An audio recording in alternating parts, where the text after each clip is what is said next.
I remember 39 years ago, when I was this guy's age, this is my son Caleb, I remember so clearly the church I'd grown up in. It was a wonderful church, and my parents brought me to church every Sunday and were really, I guess, foundational members of a great church in Brisbane.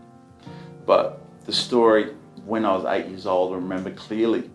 It was the week before the grand opening of a new building that, along with many others, my parents had saved and sacrificed and prayed for such a long time. And I remember just the excitement in the air when we sat in the auditorium. They didn't even have carpet in the auditorium at the time, but we sat on the concrete floor, and that Sunday we proceeded to write prayers on the concrete floor and really pray and believe for God to use those spaces for His kingdom.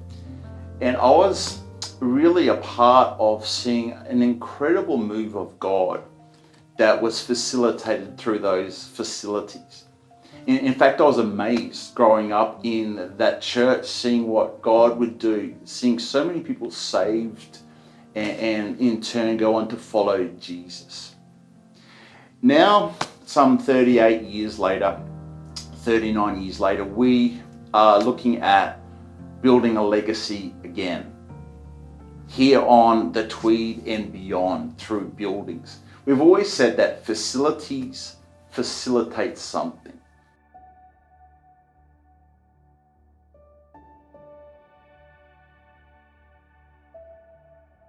Here we are looking at some plans, some architectural plans of the future facilities of Garden Church.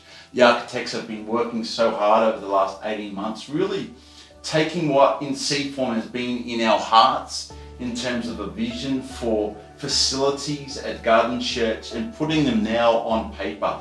It's almost that master plan stage where we can begin to submit it to council for approvals and whatnot. But the miracles to get to this point, I'm telling you, are just amazing and beyond our imagination already. God is just, His hand is all over this build process. Yeah, I mean, it's actually phenomenal what we've got here. The architects have done such a great job. Yeah. They've been able to design something that is really unique in church worlds as well as in communities.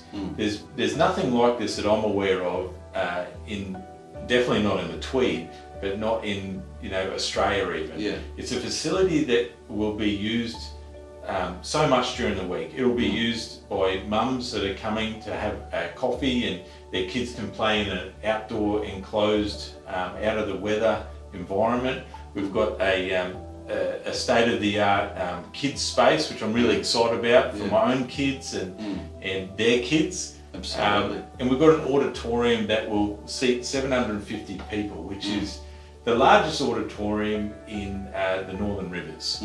I mean, I'm really excited that, this is not just for my generation, but for generations to come. I mean, I could potentially be walking Adeline, my daughter, down the aisle of this place, It's pretty emotional just thinking about those things and what it actually means to be part of something like this in the community. We're going to have, areas for nature walks in the bush. We're going to have so many different functions, and I'm just so excited about what's coming up.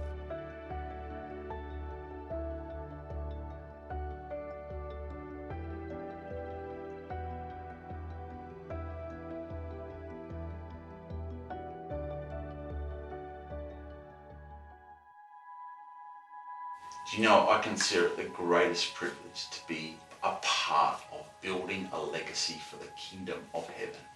Amy and I invite you in personally to be part of the Building a Legacy offering this year. As I said previously, facilities facilitate something of God. And so I'm inviting you to do two things. Number one, I want us to pray. Pray and believe in faith for God to do amazing things through this offering this year. For us to see souls saved, people discipled, God doing incredible things in and through our lives.